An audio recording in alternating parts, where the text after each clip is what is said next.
Espacialidade. Estamos, então, diante do 14º tópico da estrutura do pensamento.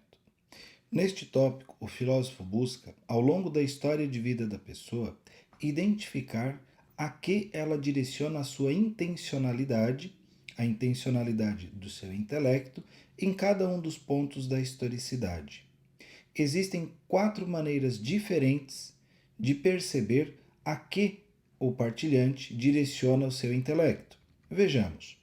Existe inversão, recíproca de inversão, deslocamento curto, deslocamento longo.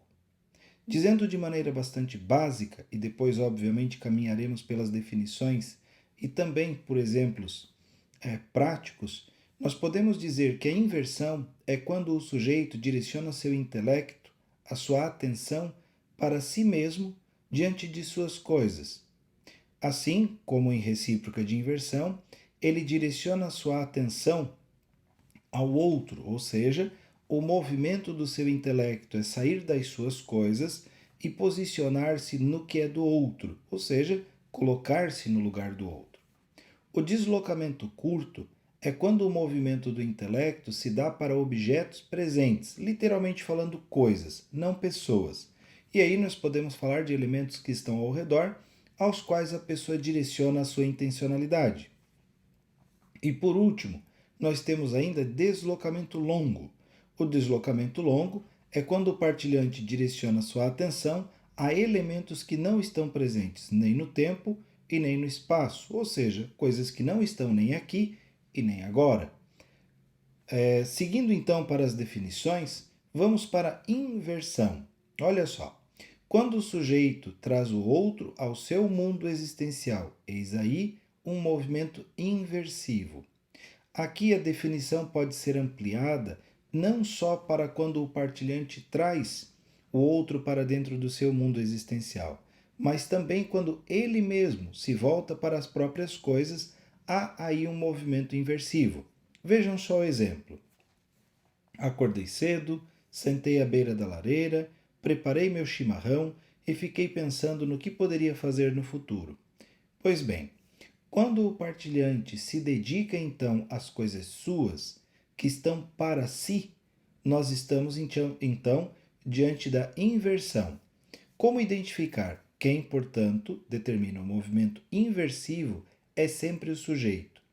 Esta é uma questão muito importante de se entender. Uma das coisas que normalmente se ouve dizer, o que aquela pessoa fez comigo, o que aquele outro fez comigo, como se fosse possível alguém direcionar a minha atenção a algo que eu não queira. Não é verdade. Por quê? A minha intencionalidade, ou seja, a minha atenção, quem tem domínio sou eu. Então, eu é que deixo ou delego a alguém o direcionamento da minha atenção. Então, se eu tenho domínio da minha atenção e eu posso dizer a que eu quero prestar atenção, eu posso sim, muito bem, deixar de me colocar no lugar de uma outra pessoa, deixar de prestar atenção a um ambiente ruim e prestar atenção às minhas próprias coisas. Digo isso com um exemplo bastante simples. Basta você observar alguém que num aeroporto lotado, com barulho, com movimento, muitas vezes já com um voo atrasado, tem uma pessoa sentada calmamente lendo seu livro, viajando ali e pensando em suas coisas. Muito bem, temos ali então alguém que muito provavelmente está em inversão, está dentro do seu próprio mundo, escaramuchando suas coisas, mexendo em questões que lhe dizem respeito. Ou seja, quem determina o movimento inversivo é sempre o sujeito. Sou eu que escolho olhar para as minhas coisas ou estar atento a outros elementos, que seriam ainda as 3 outras possibilidades: colocar-me em recíproca de inversão, deslocamento curto ou ainda deslocamento longo. Vejamos um exemplo aqui. Estar inversivo é viver o próprio mundo. Um dos filmes que certamente encantam as gerações é O Pequeno Príncipe. Uma literatura simples, fácil, mas muito interessante. Com fala simples e objetivas, encanta corações e mentes a muitas gerações, gerando reflexões bastante interessantes. Imagina você que este menino vive no mundo, ele e sua rosa. Enquanto ele está no mundo dele, com a rosa e com as suas possíveis pragas, os baobás, ele está em inversão. Mas então, como este sujeitinho meigo poderia fazer uma recíproca de inversão? Fazer recíproca de inversão é ele sair do próprio mundo e ir para outros mundos e entender como funcionam outras realidades. Eis aí então um movimento de recíproca de inversão, sair do próprio mundo e ir para o mundo do outro. No entanto, não é assim tão fácil, visto que boa parte da nossa educação e orientação até aqui é de prestar atenção às nossas coisas, ao nosso mundo, né? Tanto que boa parte das pessoas se orienta a partir de velhos jargões. É preciso ser amado para poder amar, ou seja, como se primeiro eu precisasse receber para depois doar alguma coisa. A visão e entendimento de que primeiro eu preciso ter aqui, ou seja, inversivamente, eu preciso ter conteúdos e subsídios para que quando eu for ao mundo do outro, eu leve estes elementos. No entanto, não é bem assim. Algumas pessoas, quando estão consigo mesma, têm cobrança. Quando estão consigo mesmas, têm rancor. Quando estão consigo mesmas, às vezes inclusive saudade. Quando saem do seu mundo e vão para o mundo do outro, levam caridade, esperança, amor, perdão. Ué, que interessante! Como que alguém, quando está no seu próprio mundo, tem aí uma série de coisas negativas e ruins, mas que quando vai ao mundo do outro, leva coisas boas, coisas interessantes, coisas inclusive que auxiliam o crescimento do próximo. Bastante simples. Aqui, porque quando nós falamos do nosso mundo, das nossas coisas, nós cultivamos estes elementos aqui.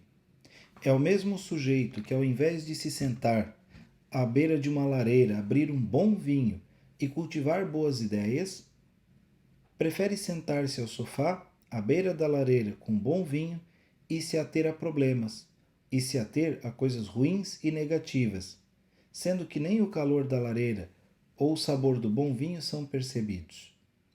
Então, ao estar consigo mesmo, cada um de nós cultiva, observa e convive com determinadas coisas. E então, quando nós trazemos outras pessoas a estas coisas, a este mundo, nós também estamos fazendo um movimento inversivo. No entanto, o outro, que é o sujeito que está lá, pode escolher vir conosco ou não. É interessante perceber isto, por exemplo, numa discussão. Se você, no momento de uma discussão, expõe seu ponto de vista e do lado de lá o sujeito diz e eu, e demonstra todo um ponto de vista seu, muito provavelmente aquele outro não fez recíproca com você. Ele está do lado de lá, você do lado de cá, cada um encastelado dentro do seu mundo, tentando provar o seu ponto de vista. Pouco provável que vocês consigam desenvolver uma conversa e um diálogo que de fato seja producente, pois cada um está no seu mundo, pedindo, sugerindo que você venha até o mundo do outro. No entanto, como nenhum dos dois faz este movimento, cada um fala do seu mundo como se gritasse num quarto sozinho. Inversão. Olha só. Há pessoas voltadas para dentro, há empresas voltadas para dentro, etc. Um outro exemplo muito interessante é de empresas que têm o hábito de olhar para si mesmas, exaltar suas qualidades, exaltar seus pontos positivos, exaltar tudo aquilo que elas têm de bom, levando em conta, no entanto, apenas aquilo que está ali, dentro, para si. São empresas que não fazem, por exemplo, um movimento de benchmarking, que é ir até outra empresa e observar como são feitas as coisas dentro lá daquela empresa. Ou seja, como é que é feita a contabilidade na empresa do meu vizinho? Como é que é feito a parte de transportes? Como é que é feito o administrativo, o RH? Uma vez que você sai da sua empresa, vai até a empresa do outro e busca aprender lá, você muito provavelmente, ao sair da sua realidade e estar em outra, você muito provavelmente estará fazendo recíproca de inversão. No entanto, algumas pessoas preferem o próprio mundo, assim como algumas empresas preferem voltar-se para si, para as suas coisas. Não há uma justificativa e também não há uma culpabilidade por conta disso. É uma característica. Aqui, alguns ainda poderão entender o seguinte: mas isso seria então um egoísmo? Não, não seria egoísmo. Algumas pessoas, ao trazerem os outros para o seu mundo, oferecem o que tem de bom e de melhor. São pessoas extremamente generosas dentro do seu mundo. É onde elas sabem ser generosas.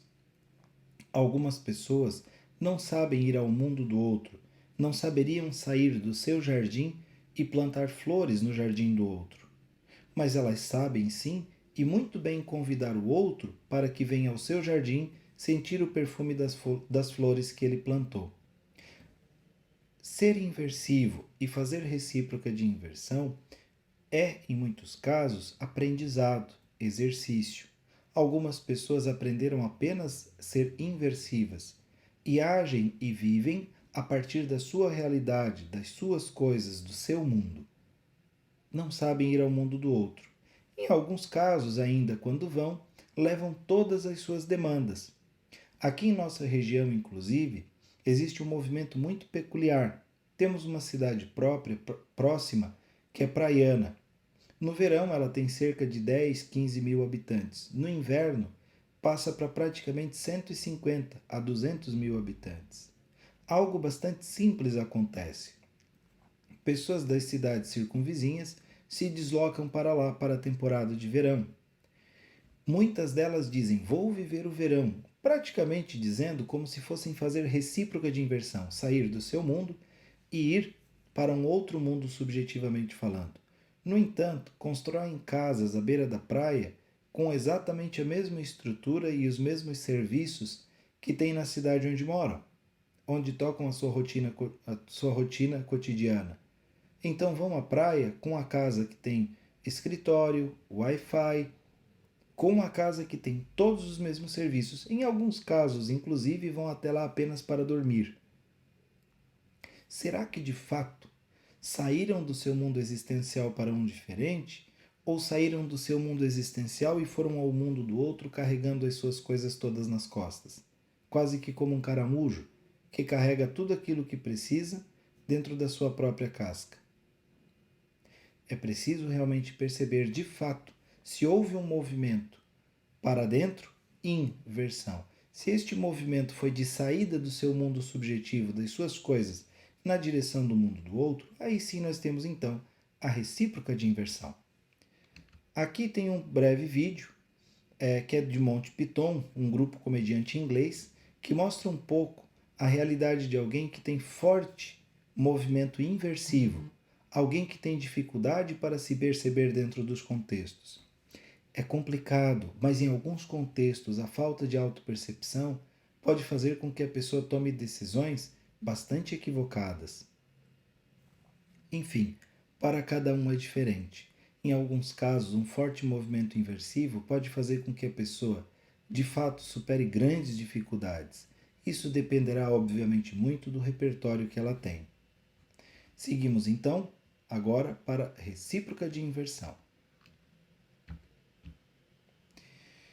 Vamos então pela definição.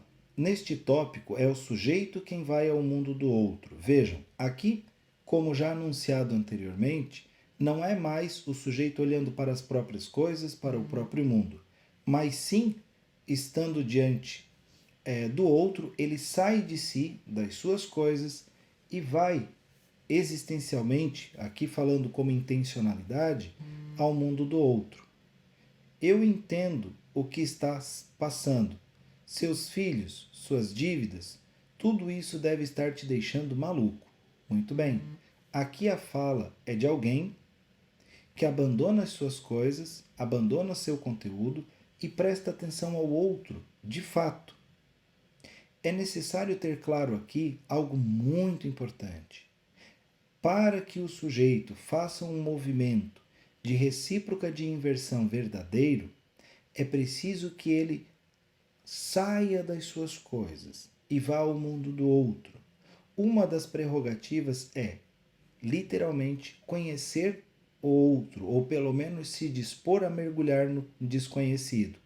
Uma afirmativa como esta do exemplo, eu entendo o que você está passando, só é válida como recíproca de inversão quando o parâmetro para entendimento de fato seja o outro e não eu mesmo. Eu posso dizer eu entendo o que você está passando. Eu também já passei por isso. Muito bem. É uma afirmação que sugere uma recíproca, mas o que de fato está acontecendo é uma inversão, ou seja, a pessoa está falando a partir de si mesma. Novamente aqui, como identificar, quem, portanto, determina o movimento de recíproca é sempre o sujeito.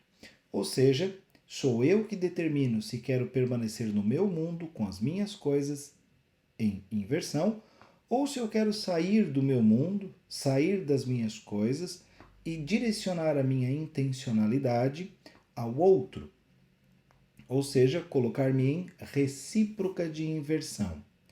Para muitas pessoas, sair do seu mundo subjetivo e viver no mundo do outro é o melhor movimento a ser feito. Algumas pessoas construíram pequenos infernos existenciais. Vivem entre escombros e ruínas que elas mesmas construíram. E quando encontram alguém na vida com um mundo agradável, com um mundo legal e interessante, elas migram para lá e passam então a viver em recíproca de inversão. Eu sei que parece estranho, mas vai ser bastante simples de entender. Veja o exemplo. É muito comum algumas meninas ou meninos, a partir do momento em que atam um namoro e desenvolvem um relacionamento, saírem das suas coisas, do seu mundo existencial e começarem a migrar suas coisas para o mundo do outro e começam a vivenciar sonhos, desejos, objetivos, afetividades, visão de mundo e diversos outros conteúdos a partir da perspectiva da pessoa com quem estão em relacionamento. Quanto o namoro se estende, essas pessoas vivem literalmente em recíproca de inversão. É duro encontrar pessoas que passam por isso quando o relacionamento termina. Muitas delas viveram tanto tempo em recíproca de inversão que quando o relacionamento acaba, elas não sabem para onde voltar. Justamente porque quando voltam e passam a viver dentro do próprio mundo, encontram muitas coisas ruins, negativas, ruínas, coisas feias. E muitas delas logo procuram outro relacionamento para entrar. Alguém a partir do qual elas possam viver essa nova realidade, esse novo mundo, abandonando as suas próprias coisas. Alguns vivem muito bem, outros infelizmente saem do seu mundo e vão para mundos ainda piores. O cuidado aqui de quem faz esse movimento e vai para o mundo do outro é de fato vivenciar o que tem lá da melhor maneira possível. Um dos exemplos que é bastante simples e torna trivial o entendimento é como quando você sai do Brasil ou sai da sua cidade e vai visitar uma outra cidade ou um outro país. Você muito provavelmente escolhe onde vai passear, escolhe os lugares turísticos. Você muito provavelmente não sai do seu país para visitar as favelas, para visitar os bairros mais perigosos no outro país. Você muito provavelmente sai e vai visitar museus, pontos turísticos, bons cafés, restaurantes, praças públicas.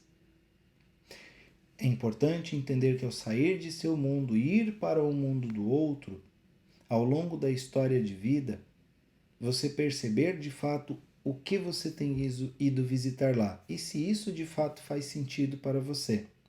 Então, tanto da recíproca quanto da inversão, quando olhando na historicidade, nós, como filósofos clínicos, buscamos identificar quando o sujeito está em inversão, com que conteúdos, que elementos essa pessoa está em contato. E quando ela sai do seu mundo subjetivo e vai para o mundo do outro, o que ela entra em contato lá? Quais elementos de fato ela convive na história e existência do outro? Para entender se esse movimento de recíproca, tanto o movimento de inversão, são movimentos saudáveis. Em alguns casos, e para algumas pessoas, o movimento de recíproca é tão forte que uma vez que elas vão, elas não conseguem mais voltar. Inclusive, podem, em alguns casos, se perder ao longo da vida por conta disso. É importante, então, ao filósofo clínico entender esses movimentos de inversão e de recíproca de inversão, para entender se eles são saudáveis à pessoa e como podem ser feitos. Um outro movimento ainda da intencionalidade, aqui segue um outro exemplo. Ó. Recíproca de inversão é ir ao mundo do outro. If you are in my shoes. Ou seja, se você estivesse nos meus sapatos. Aqui é justamente o movimento de sair do meu mundo e me colocar no mundo do outro. Quanto mais eu estiver no mundo do outro, mais clara ficarão as perspectivas e o entendimento do que se passa lá. Não mais a partir do meu ponto de vista, mas a partir do ponto de vista da outra pessoa. Agora sim, por fim, aqui segue um exemplo, um pequeno vídeo de uma propaganda da Havaianas.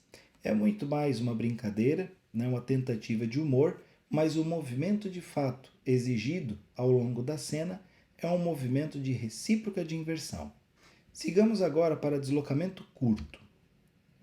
No deslocamento curto, como segue a definição, nós temos aqui, ó, se refere ao direcionamento do meu pensar, a minha atenção ou intencionalidade ocupadas com objetos que estão presentes aqui, neste momento, ao alcance de meus sentidos, mas que não são pessoas.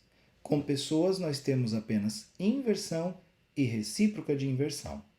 Quando nós dizemos de coisas, objetos, nós falamos de deslocamento curto, justamente como segue o exemplo. Sentado na sala, as coisas não são mais as mesmas. A sala vazia, não há mais barulho na cozinha.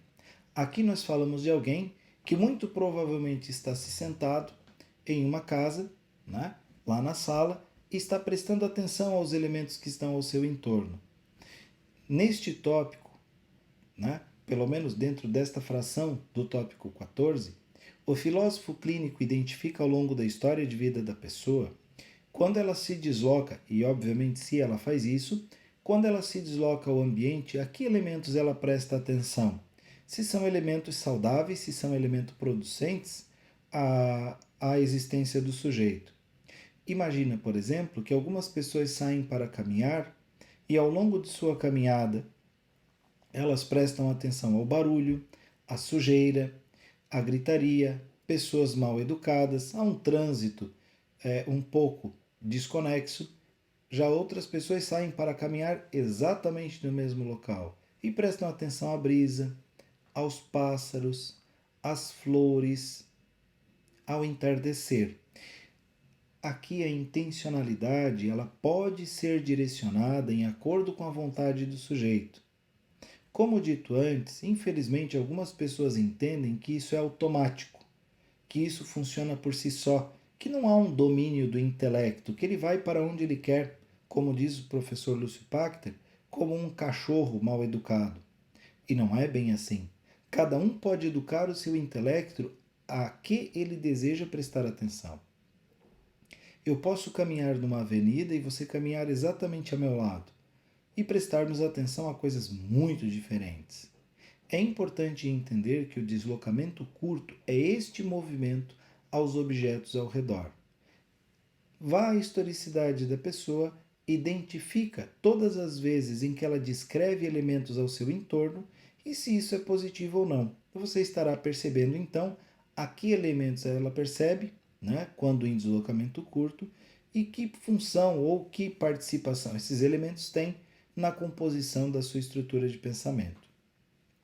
Como identificar? A pessoa se refere a objetos ao alcance, nunca pessoas. Deslocamento curto é estar ligado ao ambiente ao redor. Pessoas atentas ao ambiente ao redor, a depender de sua educação, principalmente falando em organização, Sugerem algumas, com palavreados obviamente provenientes da psicologia e psiquiatria, a ter transtorno obsessivo compulsivo pela necessidade ou pela grande vontade de manter as coisas organizadas. Ou seja, ela precisa perceber que as coisas têm uma ordem, têm uma posição definida a ocupar no espaço.